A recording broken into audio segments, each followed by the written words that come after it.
Hello, everyone, and welcome back to Queen Elizabeth, A Day in Her Life. We're edging closer to the end of the Queen Mother book, and wow, what a time it's been. I love the Queen Mother's personality and could see why she was loved by so many people. So let's see what's going on today.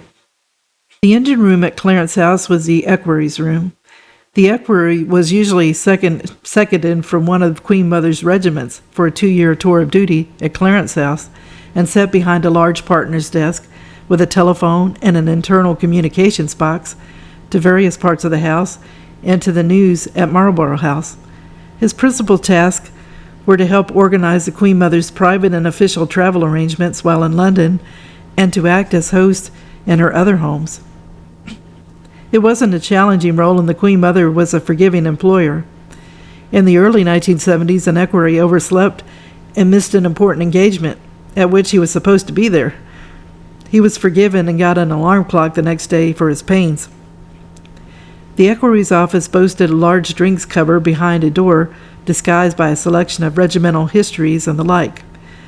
The office was a general meeting place for all the household, and outside guests could be invited there.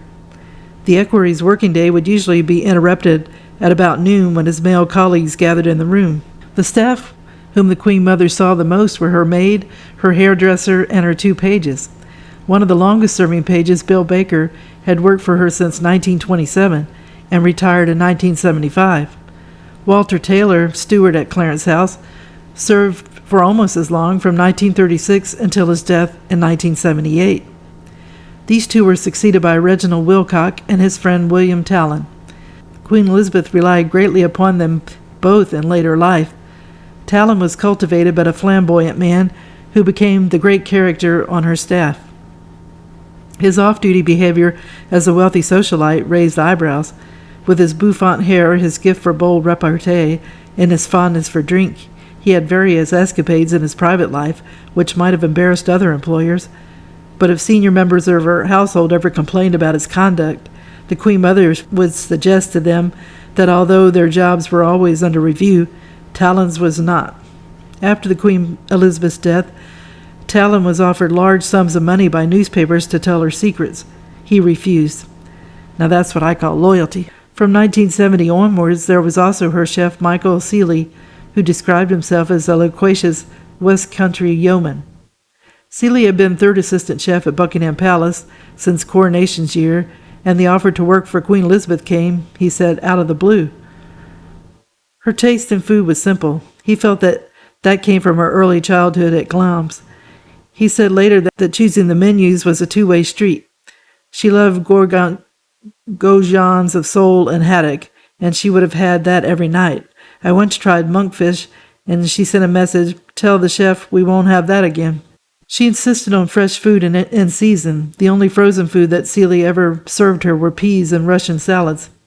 She thought Spanish strawberries tasted like turnips, and among her other dislikes were smoked salmon, which other people gave her too often, oysters, coconut, and capers. She loved omelets. One of her favorite dishes, which Seeley made time and time again, was Ufos drumkeelbo. Named after the Elphinstone family home in Perthshire, the dish had been created by their Baltic cooks, and it consisted of diced hard-boiled eggs, lobster, shrimps, tomato cream, and mayonnaise. And it was served cold in aspic. Most of the staff at Clarence House saw Queen Elizabeth only rarely. Indeed, for some, it was only when she gave out Christmas presents.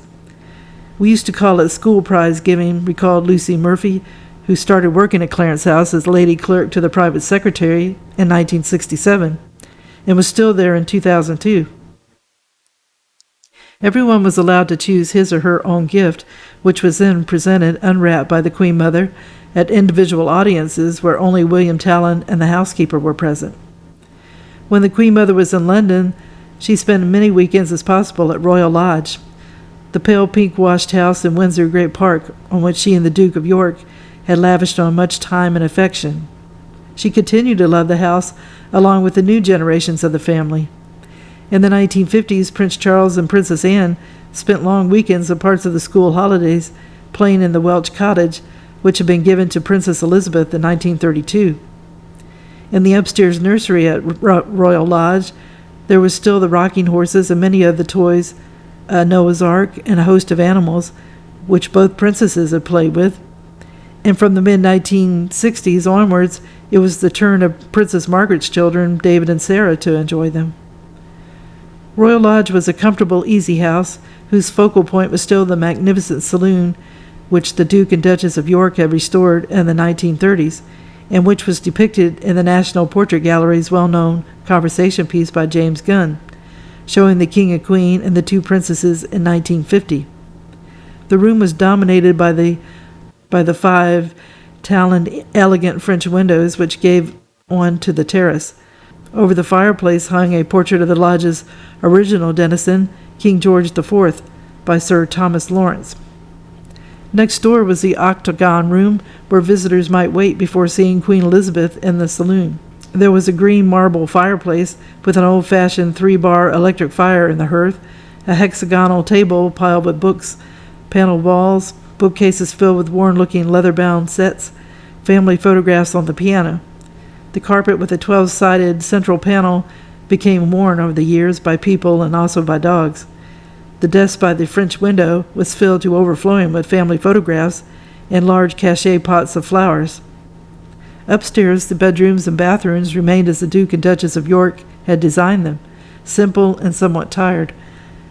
Queen Elizabeth didn't like changing the familiar, much-loved furnishings, and as the years went by, Royal Lodge showed its age. Doors could get stuck, light switches tended to flash, the central heating and plumbing were unpredictable.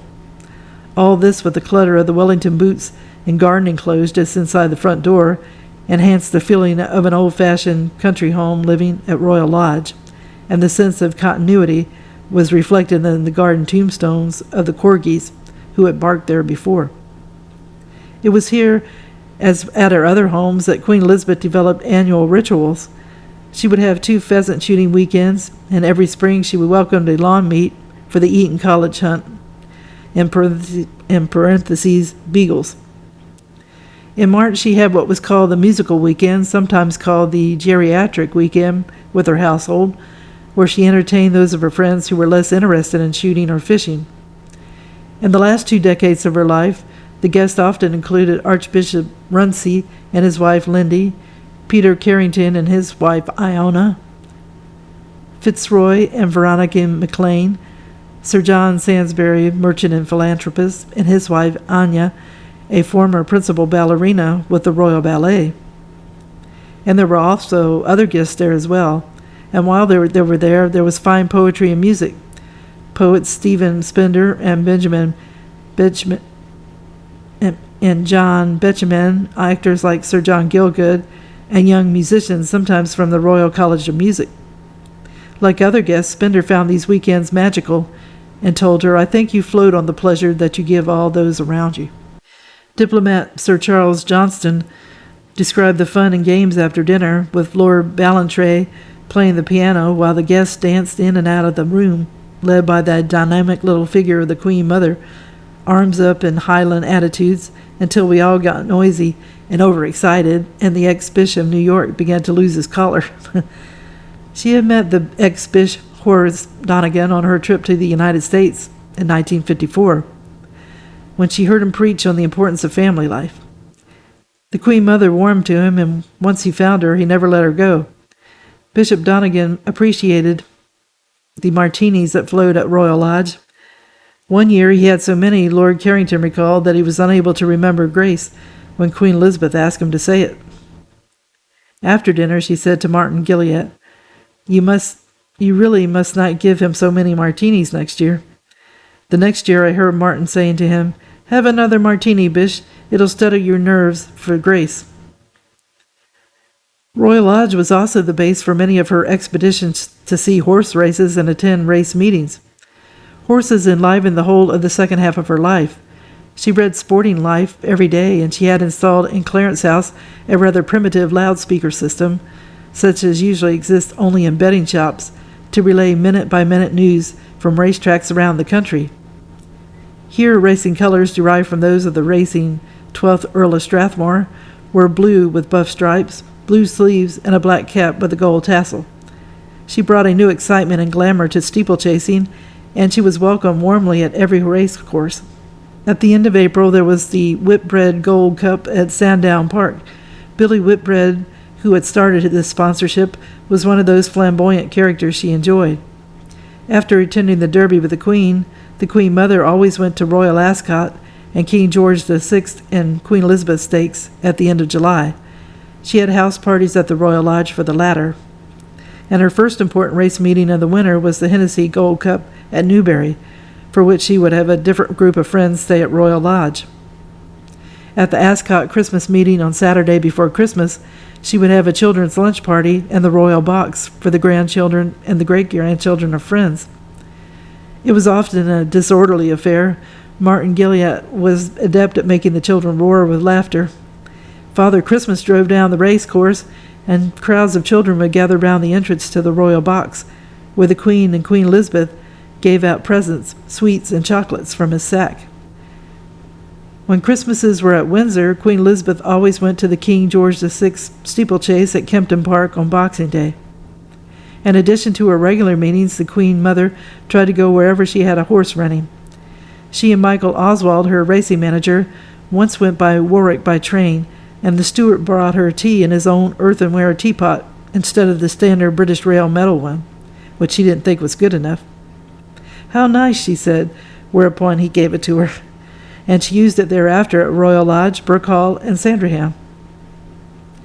Peter Cazalet, one of her trainers, gave the Queen Mother the most fun, both with the horses he trained and his beautiful house, Fair Lawn in Kent. The Cazalets appreciated fine living, and throughout the 1950s and 60s, as Cazalet built up racing successes at Fair Lawn, his wife entertained generously every December, and they would throw a big house party to coincide with the races at nearby Lingfield, a small Surrey race course. Weekends at Fair Lawn were glamorous and fun, and the Queen Mother enjoyed them. All in all, she stayed at the Cazalets about 20 times. And one time, Peter Cazalet's son Anthony, age 9, invited Queen Elizabeth for a drive in the ancient car he drove around the grounds. Zara Cazalet got anxiety when Queen Elizabeth said, "Oh yes, I would love to," and sat on the floor of the jalopy, which disappeared into Fairlane's home woods, while Mrs. Cazalet kept asking, "Where are they?" Eventually they returned, both smiling happily, and Queen Elizabeth remarked what a wonderful time she had. So I will end the video with a funny story. Noel Coward lived nearby Fair Lawn, and he was invited to lunch by Cazalet. The Cazalets also invited a couple they had met in Tahiti.